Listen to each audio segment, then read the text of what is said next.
with selenium. Hydrothermal pyrite's even slower by an order of magnitude. So somewhere between 10 and 100 times faster, depending on what benchmark you're using for pyrite oxidation, seems to be what's happening here. So it's a lot faster. There's nothing to neutralize it though, so it just, once it turns into selenate, it just takes off into the environment. Field leaching may well be slower than we're seeing here. Who knows, it's all a matter of configuration.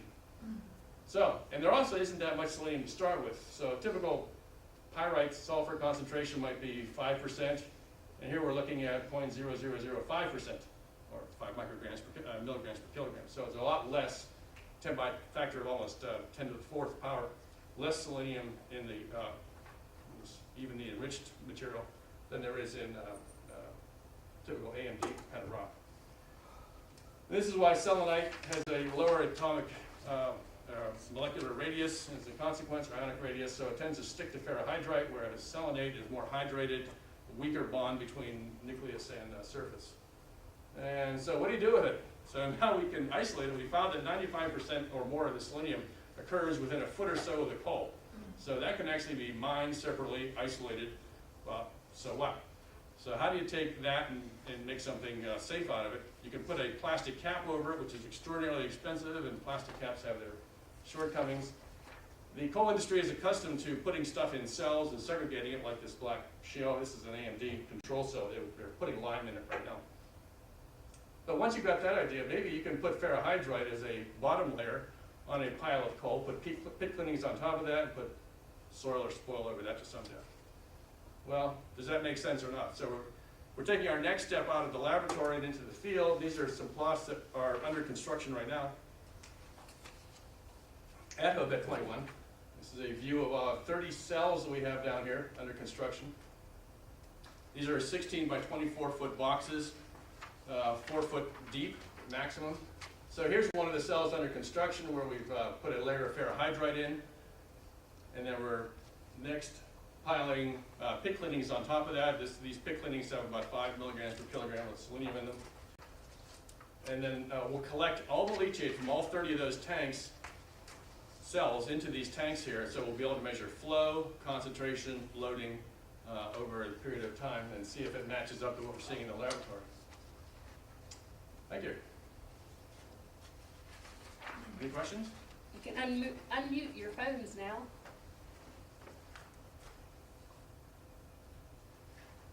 So at Hobet, you were saying it's what we'll call the fireclays, or the above coal seams where the majority of selenium is. Currently, Yes. Hobet has not been handling that as a toxic material to date. I think what Hobet's been doing is simply isolating it and then compacting a cap around it. Okay. And between you and me, most of the material in, I don't know, caps are caps, but there ain't a lot of clay in that part of the world.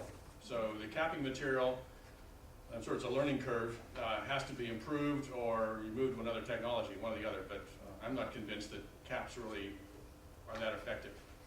There may be another way of hydrologically isolating a pile of bad stuff, but there ain't a lot of clay there to deal with. I'm just curious about the concentrations from the tribs on the north side of the river versus, say, Connolly and Lukey that are the more recently mined You're talking about Stanley watersheds. Branch and Sugar Tree? Yeah, have you looked at any of the selenium data from the tribs, and what does that look like in comparison for the older mining stuff, which I think was the 80s, wasn't it? Some of that, or was it 90s? I don't really know. I would say at least 90s. And Connolly was 2000 something, right? And Lukey, they weren't done till later, so I think they're still active mining in Connolly. that's what I mean. They're still so. But certainly Stanley Branch is one of the older ones. Actually, Todd has some more recent data on Stanley. As far as this idea that the selenium leaching is going to slow down, couldn't you look at that by looking at Sugar Tree and Stanley versus? Maybe, but the problem is they've only been measuring selenium for, what, 5, 6 years now? It's only been an issue, so it's a very short period of time.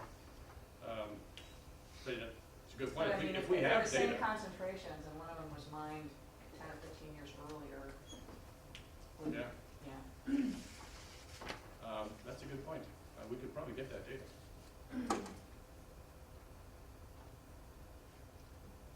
But I think the concentrations that I've been seeing are in the I don't know, 10 to 15 range. I don't think it's a whole lot different than what we're seeing lower down in the river, just because so much of the flow in the river at that point is coming off, those portions of the open mine. There's not a lot of dilution through there, yeah. No. So that's why it stays pretty much the same value all the way down to the river, down to the reservoir. I have a question on depth of sampling for selenium. Yes? You've gone, I think, 5, so 10 centimeters.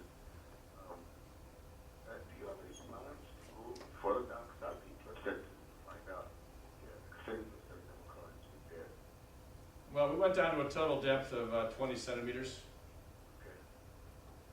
And we don't plan to resurrect that study or redo that. I think the fact that I think at that point you simply look at the total amount of sediment that you have, and it's probably more important than its concentration seems to be fairly consistent. To answer your question, no, we did not see a point where the selenium broke off at depth. What about the distribution of organic matter in there? Distribution of organic matter with depth. Those numbers were about the same as the selenium, so it didn't really tail off either, but we do have a slide here.